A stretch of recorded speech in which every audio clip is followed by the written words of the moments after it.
खिलाफ कार्रवाई की गई थी। मैं इन्हीं भारतीय जनता पार्टी के लोगों से पूछना चाहता हूं, LIC, state bank of India और न जाने कितनी संस्थाओं का पैसा अपने सबसे प्रिय उद्योगपति को लगा दिया। आज कई लाख करोड़ का घाटा हो गया है। क्या उन अधिकारियों को भी जेल भेजा जाएगा जिस तरीके से प्रोविडेंट फंड को भेजने वाले अधिकारियों को सालों साल जेल रखा गया था? क्या भारतीय जनता पार्टी SBI, क्या भारतीय जनता पार्टी LIC के बड़े अधिकारियों को जेल भेजेगी?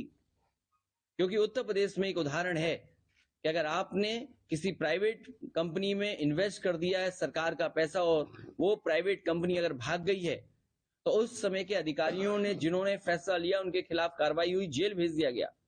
क्या इस तरह जो लाखों करोड़ रुपया डूब गया केवल 2 कंपनियों में, क्या उनके SBI के, क्या LIC के बड़े अधिकारियों को जेल भेजा जाएगा? और देश को तो सपना ये दिखाया जा रहा था कि दुनिया में वो सबसे बड़े उद्योगपति बन जाएंगे, नंबर 1 पर उद्योगपति होंगे।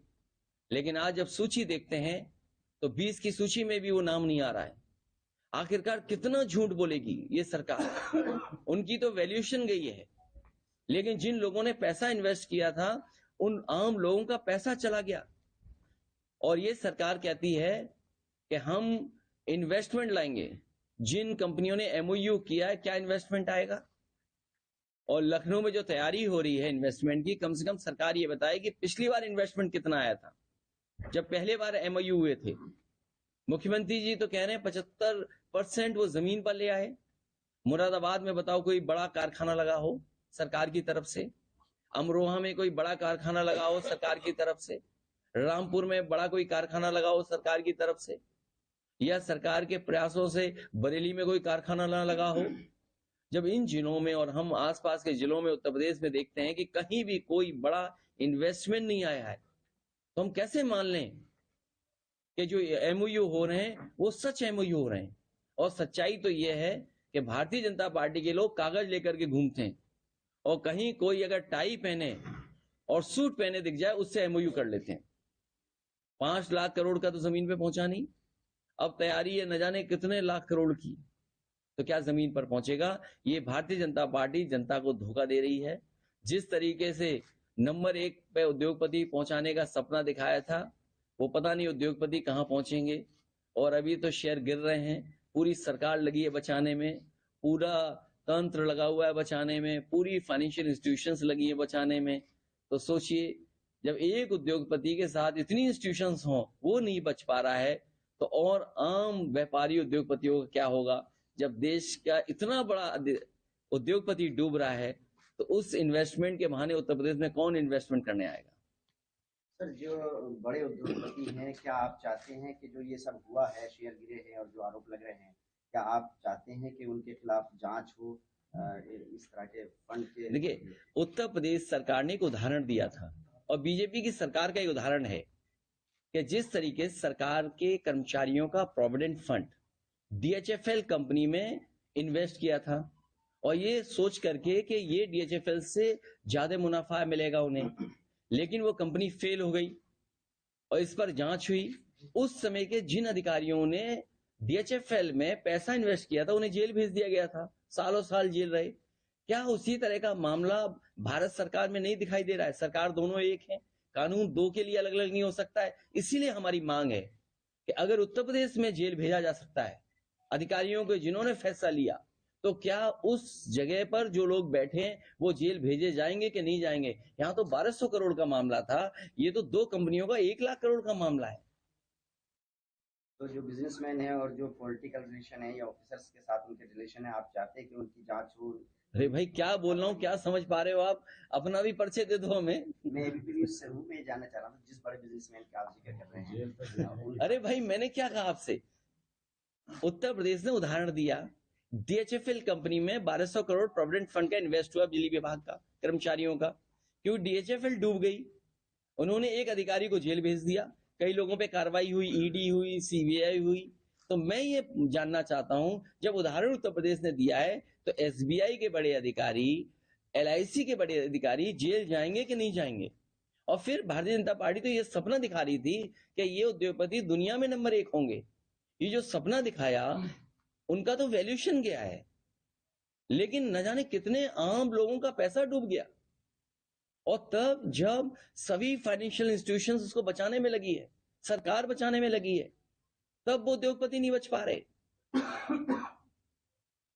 और प्रधानमंत्री जी से, भारतीय जनता पार्टी से कितनी मित्रता है, ये अलग बात है कि वो उद्योगपति हैं, लेकिन कितनी करीबी मित्रता है आपसे बेहतर कौन समझेगा।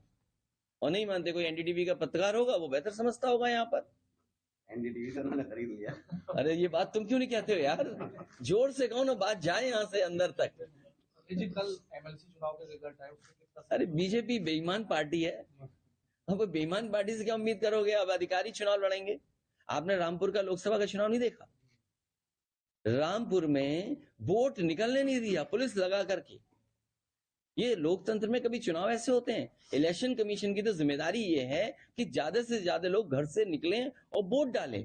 आखिरकार ये कौन सी ताकत थी, कौन लोग पीछे थे जिन्होंने यहां पर वोट नहीं डालने दिया? मैनपुरी में भी कोशिश की, लेकिन मैनपुरी की जनता ने तय कर लिया था कि अगर उन्हें जान भी देनी पड़ेगी तो वो वोट डालने जाएंगे। और अगर रामपुर के लोग भी ये तय कर लें, जान चली जाए लेकिन हम वोट डालने जाएंगे, लोकतंत्र बचाने जाएंगे, तो आने वाले समय में परिणाम दूसरा होगा। वहाँ गोली नहीं चलती, रामपुर में गोली चलती और लोग मारे जाते हैं। हमने मरने से बचाया है, हमें मालूम था मारे जाएंगे। सर यहाँ जो लोग रहते हैं 85 बनाम 15 का टारगेट कैसे पूरा करेंगे? ये क्या चीज है? अभी भाजपा का जो आया था 80 बनाम 20, उसका आपकी तरफ से हुआ था कि नहीं, देखिए भाजपा को आप समझो, भाजपा के पास कोई महंगाई कम करने का कोई रास्ता नहीं है, बेरोजगारी कम करने का कोई रास्ता नहीं है। चरम सीमा पर दोनों चीजें पहुंच गई हैं, और अगर चरम सीमा पे दोनों चीजें पहुंची हैं तो वो कैसे खत्म करेंगे? कोई अगर उनके पास रास्ता हो तो बताओ। 2024 के लिए क्या रणनीति है आपकी? मुझे उम्मीद है कि जिस तरीके से जनता निराश हुई है इन लोगों से, और ये तो विदाई का बजट था।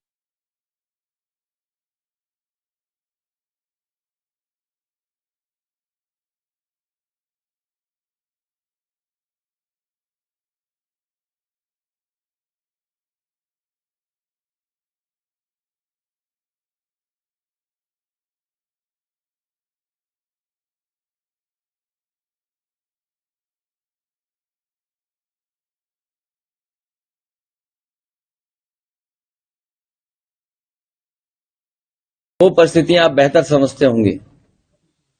मुझे उम्मीद है कि आने वाले समय में यहां आसपास के जितना भी इलाका है, क्षेत्र है, वो एक बार फिर समाजवादी पार्टी के साथ खड़ा दिखाई देगा।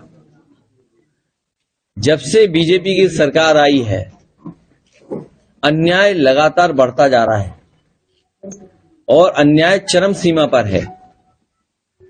और कई ऐसे मौके हैं, मैं आपको कन्नौज का उदाहरण दे सकता हूं। वहां पर सरकार के डिप्टी सीएम के माध्यम से लगातार संपर्क रहा। वहां पर बहुत सारे भारतीय जनता पार्टी के लोग लगे रहे। एक हत्या हुई, उसके बाद मैंने जिलाधिकारियों को कहा कि अगर हत्या हुई है उसके दोषी आप लोग हैं, प्रशासन है। और ये बात मैंने इसलिए कही कि अगर प्रशासन सही समय पर न्याय दे दे तो घटनाएं नहीं होंगी।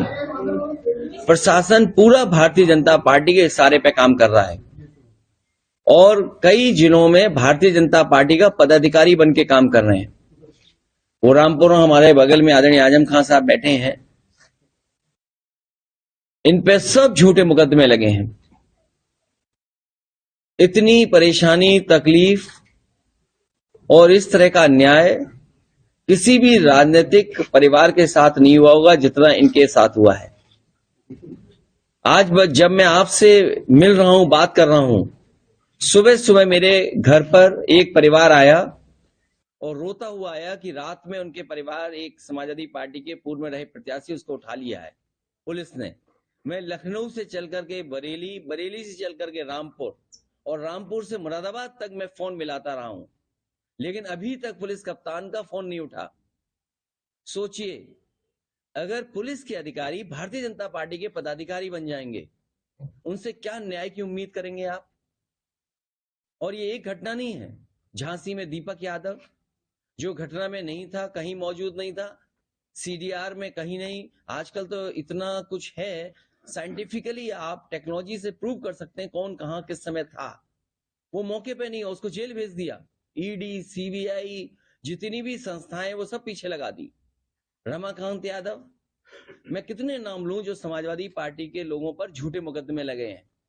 ये भारतीय जनता पार्टी ने जो नई परंपरा चलाई है, ये लोकतंत्र को खतरा पैदा कर रही है। लोकतंत्र में ये स्वस्थ व्यवहार नहीं है कि आप अपने पॉलिटिकल लोगों पर झूठे मुकदमे लगाएं। मुझे याद है जिस समय बिजली विभाग का प्रोविडेंट फंड उनके कर्मचारियों का एक प्राइवेट कंपनी में इन्वेस्ट कर दिया गया था। वो कंपनी जब भाग गई, कंपनी जब लॉस में चली गई, तो उस समय जिन अधिकारियों ने फैसला लिया था उनको जेल भेजा गया था, उनके खिलाफ कार्रवाई की गई थी। मैं इन्हीं भारतीय जनता पार्टी के लोगों से पूछना चाहता हूं, LIC, state bank of India और न जाने कितनी संस्थाओं का पैसा अपने सबसे प्रिय उद्योगपति को लगा दिया। आज कई लाख करोड़ का घाटा हो गया है। क्या उन अधिकारियों को भी जेल भेजा जाएगा जिस तरीके से प्रोविडेंट फंड को भेजने वाले अधिकारियों को सालों साल जेल रखा गया था? क्या भारतीय जनता पार्टी SBI, क्या भारतीय जनता पार्टी LIC के बड़े अधिकारियों को जेल भेजेगी? क्योंकि उत्तर प्रदेश में एक उदाहरण है कि अगर आपने किसी प्राइवेट कंपनी में इन्वेस्ट कर दिया है सरकार का पैसा और वो प्राइवेट कंपनी अगर भाग गई है, तो उस समय के अधिकारियों ने जिन्होंने फैसला लिया उनके खिलाफ कार्रवाई हुई, जेल भेज दिया गया। क्या इस तरह जो लाखों करोड़ रुपया डूब गया केवल 2 कंपनियों में, क्या उनके SBI के, क्या LIC के बड़े अधिकारियों को जेल भेजा जाएगा? और देश को तो सपना ये दिखाया जा रहा था कि दुनिया में वो सबसे बड़े उद्योगपति बन जाएंगे, नंबर 1 पर उद्योगपति होंगे। लेकिन आज जब सूची देखते हैं तो 20 की सूची में भी वो नाम नहीं आ रहा है। आखिरकार कितना झूठ बोलेगी ये सरकार? उनकी तो वैल्यूएशन गई है, लेकिन जिन लोगों ने पैसा इन्वेस्ट किया था उन आम लोगों का पैसा चला गया। और ये सरकार कहती है कि हम इन्वेस्टमेंट लाएंगे। जिन कंपनियों ने MOU किया है, क्या इन्वेस्टमेंट आएगा? और लखनऊ में जो तैयारी हो रही है इन्वेस्टमेंट की, कम से कम सरकार ये बताए कि पिछली बार इन्वेस्टमेंट कितना आया था जब पहले बार MOU हुए थे। मुख्यमंत्री जी तो कह रहे हैं 75% वो जमीन पर ले आए। मुरादाबाद में बताओ कोई बड़ा कारखाना लगा हो सरकार की तरफ से, अमरोहा में कोई बड़ा कारखाना लगा हो सरकार की तरफ से, रामपुर में बड़ा कोई कारखाना लगा हो सरकार की तरफ से, या सरकार के प्रयासों से बरेली में कोई कारखाना ना लगा हो। जब इन जिलों में और हम आसपास के जिलों में उत्तर प्रदेश में देखते हैं कि कहीं भी कोई बड़ा इन्वेस्टमेंट नहीं आया है, तो हम कैसे मान लें कि जो MOU हो रहे हैं वो सच MOU हो रहे हैं? और सच्चाई तो ये है कि भारतीय जनता पार्टी के लोग कागज लेकर के घूमते हैं और कहीं कोई अगर टाई पहने और सूट पहने दिख जाए उससे MOU कर लेते हैं। 5 लाख करोड़ का तो जमीन पे पहुंचा नहीं, अब तैयारी है न जाने कितने लाख करोड़ की, तो क्या जमीन पर पहुंचेगा? ये भारतीय जनता पार्टी जनता को धोखा दे रही है। जिस तरीके से नंबर 1 पे उद्योगपति पहुंचाने का सपना दिखाया था, वो पता नहीं उद्योगपति कहां पहुंचेंगे। और अभी तो शेयर गिर रहे हैं, पूरी सरकार लगी है बचाने में, पूरा तंत्र लगा हुआ है बचाने में, पूरी फाइनेंशियल इंस्टीट्यूशंस लगी है बचाने में। तो सोचिए, जब एक उद्योगपति के साथ इतनी इंस्टीट्यूशंस हों वो नहीं बच पा रहा है, तो और आम व्यापारी उद्योगपतियों का क्या होगा? जब देश का इतना बड़ा उद्योगपति डूब रहा है, तो उस इन्वेस्टमेंट के बहाने उत्तर प्रदेश में कौन इन्वेस्टमेंट करने आएगा? सर, जो बड़े उद्योगपति हैं, क्या आप चाहते हैं कि जो ये सब हुआ है, शेयर गिरे हैं और जो आरोप लग रहे हैं, क्या आप चाहते हैं कि उनके खिलाफ जांच हो इस तरह के फंड के? देखिए, उत्तर प्रदेश सरकार ने एक उदाहरण दिया था और बीजेपी की सरकार का एक उदाहरण है कि जिस तरीके से सरकार के कर्मचारियों का प्रोविडेंट फंड DHFL कंपनी में इन्वेस्ट किया था और ये सोच करके कि ये DHFL से ज्यादा मुनाफा मिलेगा उन्हें, लेकिन वो कंपनी फेल हो गई और इस पर जांच हुई। उस समय के जिन अधिकारियों ने DHFL में पैसा इन्वेस्ट किया था उन्हें जेल भेज दिया गया था, सालों साल जेल रहे। क्या उसी तरह का मामला भारत सरकार में नहीं दिखाई दे रहा है? सरकार दोनों एक है, कानून 2 के लिए अलग अलग नहीं हो सकता है। इसीलिए हमारी मांग है कि अगर उत्तर प्रदेश में जेल भेजा जा सकता है अधिकारियों को जिन्होंने फैसला लिया, तो क्या उस जगह पर जो लोग बैठे हैं वो जेल भेजे जाएंगे कि नहीं जाएंगे? यहाँ तो 1200 करोड़ का मामला था, ये तो 2 कंपनियों का 1 लाख करोड़ का मामला है। तो जो बिजनेसमैन है और जो पॉलिटिकल रिलेशन है या ऑफिसर्स के साथ उनके रिलेशन है, आप चाहते हैं कि उनकी जांच हो? अरे भाई क्या बोल रहा हूँ, क्या समझ पा रहे हो आप? अपना भी परिचय दे दो हमें। मैं एबीपी न्यूज से हूँ, मैं जानना चाह रहा हूँ जिस बड़े बिजनेसमैन का आप जिक्र कर रहे हैं। जेल तक जाने अरे भाई मैंने क्या कहा आपसे? उत्तर प्रदेश ने उदाहरण दिया, डीएचएफएल कंपनी में 1200 करोड़ प्रोविडेंट फंड का इन्वेस्ट हुआ बिजली विभाग का, कर्मचारियों का। क्यों डीएचएफएल डूब गई, उन्होंने एक अधिकारी को जेल भेज दिया, कई लोगों पे कार्रवाई हुई, ईडी हुई, सीबीआई हुई। तो मैं ये जानना चाहता हूं, जब उदाहरण उत्तर प्रदेश ने दिया है तो एसबीआई के बड़े अधिकारी, एलआईसी के बड़े अधिकारी जेल जाएंगे कि नहीं जाएंगे? और फिर भारतीय जनता पार्टी तो ये सपना दिखा रही थी कि ये उद्योगपति दुनिया में नंबर 1 होंगे। ये जो सपना दिखाया उनका तो वैल्यूएशन गया है, लेकिन न जाने कितने आम लोगों का पैसा डूब गया। और तब जब सभी फाइनेंशियल इंस्टीट्यूशंस उसको बचाने में लगी है, सरकार बचाने में लगी है, तब वो उद्योगपति नहीं बच पा रहे। और प्रधानमंत्री जी से, भारतीय जनता पार्टी से कितनी मित्रता है, ये अलग बात है कि वो उद्योगपति हैं, लेकिन कितनी करीबी मित्रता है आपसे बेहतर कौन समझेगा? और नहीं मानते, कोई एनडीटीवी का पत्रकार होगा, वो बेहतर समझता होगा। यहाँ पर एनडीटीवी का उन्होंने खरीद लिया। अरे ये बात तुम क्यों नहीं कहते हो यार? जोर से कहो ना, बात जाए यहाँ से अंदर तक। जी कल एमएलसी चुनाव के रिजल्ट आए, उससे कितना अरे बीजेपी बेईमान पार्टी है, अब बेईमान पार्टी से क्या उम्मीद करोगे? अब अधिकारी चुनाव लड़ेंगे। आपने रामपुर का लोकसभा का चुनाव नहीं देखा? रामपुर में वोट निकलने नहीं दिया पुलिस लगा करके। ये लोकतंत्र में कभी चुनाव ऐसे होते हैं? इलेक्शन कमीशन की तो जिम्मेदारी ये है कि ज्यादा से ज्यादा लोग घर से निकलें और वोट डालें। आखिरकार ये कौन सी ताकत थी, कौन लोग पीछे थे जिन्होंने यहां पर वोट नहीं डालने दिया? मैनपुरी में भी कोशिश की, लेकिन मैनपुरी की जनता ने तय कर लिया था कि यार उन्हें जान भी देनी पड़ेगी तो वो वोट डालने जाएंगे। और अगर रामपुर के लोग भी ये तय कर लें, जान चली जाए लेकिन हम वोट डालने जाएंगे, लोकतंत्र बचाने जाएंगे, तो आने वाले समय में परिणाम दूसरा होगा। वहाँ गोली नहीं चलती, रामपुर में गोली चलती और लोग मारे जाते हैं। हमने मरने से बचाया है, हमें मालूम था मारे जाएंगे। सर इन परिस्थितियों में 85 बनाम 15 का टारगेट कैसे पूरा करेंगे? ये क्या चीज है? अभी भाजपा का जो आया था 80 बनाम 20, उसमें आपकी तरफ से हुआ था कि नहीं, देखिए भाजपा को आप समझो, भाजपा के पास कोई महंगाई कम करने का कोई रास्ता नहीं है, बेरोजगारी कम करने का कोई रास्ता नहीं है। चरम सीमा पर दोनों चीजें पहुंच गई हैं। और अगर 2 बार समाजवादी पार्टी के एक प्रत्याशी को जिताने का काम किया, हालांकि यूसुफ अंसारी साहब 2 बार बहुत करीब से रह करके नहीं जीत पाए। वो परिस्थितियां आप बेहतर समझते होंगे।